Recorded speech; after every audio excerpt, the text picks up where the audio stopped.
नमस्कार दोस्तों आप सभी का हार्दिक स्वागत है आपके अपने YouTube चैनल पे। दोस्तों आज हम बात कर रहे हैं डीएलएड फर्स्ट सेमेस्टर के छठे प्रश्न पत्र की, जो कि हमारा है हिंदी।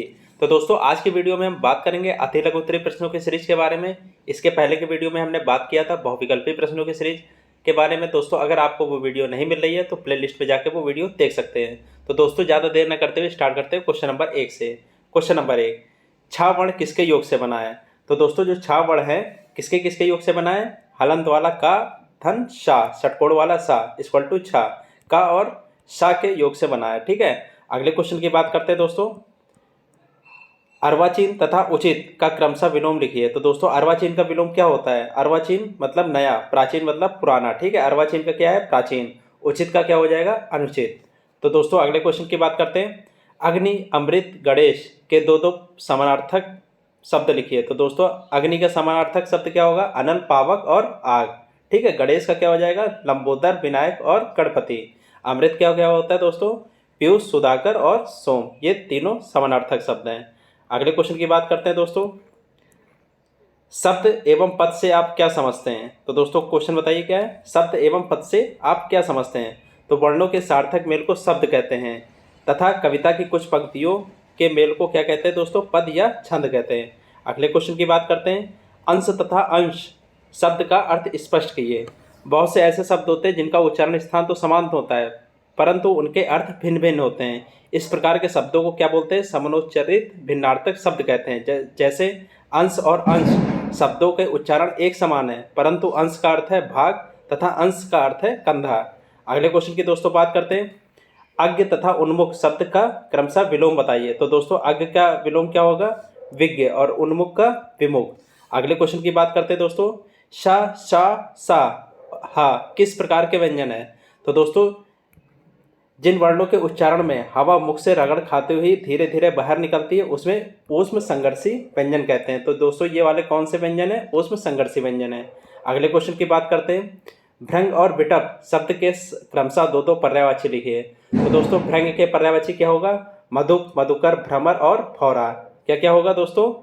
मधुर, मधुकर, भ्रमर और भौरा। विटप का क्या होगा? तरु, पेड़, वृक्ष और पादप। अगले क्वेश्चन की बात करते हैं दोस्तों। श्रुति लेख का क्या आशय है? तो दोस्तों श्रुति लेख का क्या उद्देश्य है बताइए। श्रुति लेख को अंग्रेजी भाषा में क्या बोलते हैं दोस्तों? डिक्टेंशन बोलते हैं। अध्यापक बच्चों को कक्षा 5 में ही सुलेख या श्रुतिलेख की शिक्षा देना आरंभ कर देते हैं तो अच्छा होगा। श्रुतिलेख सुनकर लिखा जाता है, अध्यापक बोलता जाता है और छात्र उसे लिखते जाते हैं। श्रुति लेखन का उद्देश्य शब्दों को सही लिखने में तीव्रता को विकास करना होता है। अगले क्वेश्चन की बात करते हैं दोस्तों। समानार्थी शब्द का क्या आशय है? तो दोस्तों एक अर्थ को प्रकट करने वाले अनेक शब्दों को पर्यायवाची या समानार्थी शब्द कहते हैं। अगले क्वेश्चन की बात करते हैं दोस्तों। व्यंजन का क्या अभिप्राय है? तो दोस्तों जिन वर्णों के उच्चारण में मुख से निकलने वाली वायु को मार्ग में विभिन्न अंगों से टकराने के कारण रुकावट आती है उन्हें व्यंजन कहते हैं। ये स्वर की सहायता से उच्चारित होते हैं, व्यंजन कहलाते हैं। तो दोस्तों अगले क्वेश्चन की बात करते हैं। हिंदी भाषा के कौशलों के नाम बताइए। तो दोस्तों कौन कौन से कौशल है? सुनना, बोलना, पढ़ना और लिखना। अगले क्वेश्चन की बात करते हैं दोस्तों। ध्वनि क्या है? तो ध्वनि भाषा की सबसे छोटी और सर्वाधिक महत्वपूर्ण इकाई है। अगले क्वेश्चन की बात करते हैं। भाषा किसे कहते हैं? तो ध्वनि चिन्हों के समिष्ट को क्या कहते हैं दोस्तों? भाषा कहते हैं। अगले क्वेश्चन की बात करते हैं। भाषा निर्माण का ढांचा किस पर निर्भर करता है? तो दोस्तों भाषा निर्माण का संपूर्ण ढांचा ध्वनि संकेतों पर निर्भर करता है। अगले क्वेश्चन की बात करते हैं। ध्वनि विज्ञान का संबंध किससे है? तो दोस्तों ध्वनि विज्ञान का संबंध किससे है? श्रवण कौशल से है। अगले क्वेश्चन की बात करते हैं।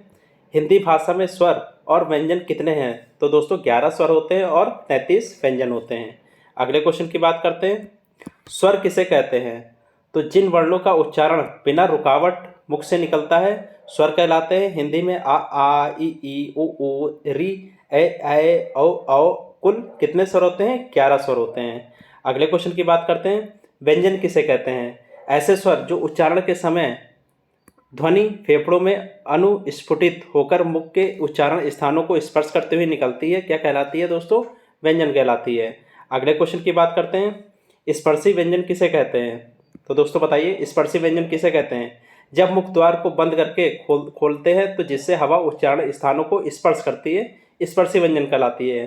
तो दोस्तों कौन कौन से स्पर्शी व्यंजन है? का, खा, गा, घा, टा ठा डा डा ता था दा पा फा बा तथा भा। अगले क्वेश्चन की बात करते हैं, स्पर्शी व संघर्षी व्यंजन किसे कहते हैं? तो दोस्तों जब मुख द्वारा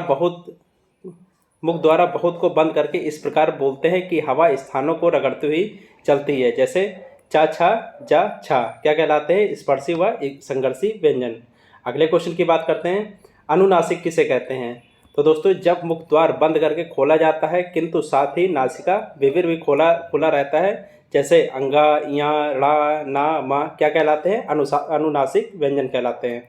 अगले क्वेश्चन की बात करते हैं दोस्तों, दीर्घ स्वर किसे कहते हैं? तो दोस्तों आ ई उ और री को क्या बोलते हैं? दीर्घ स्वर बोलते हैं।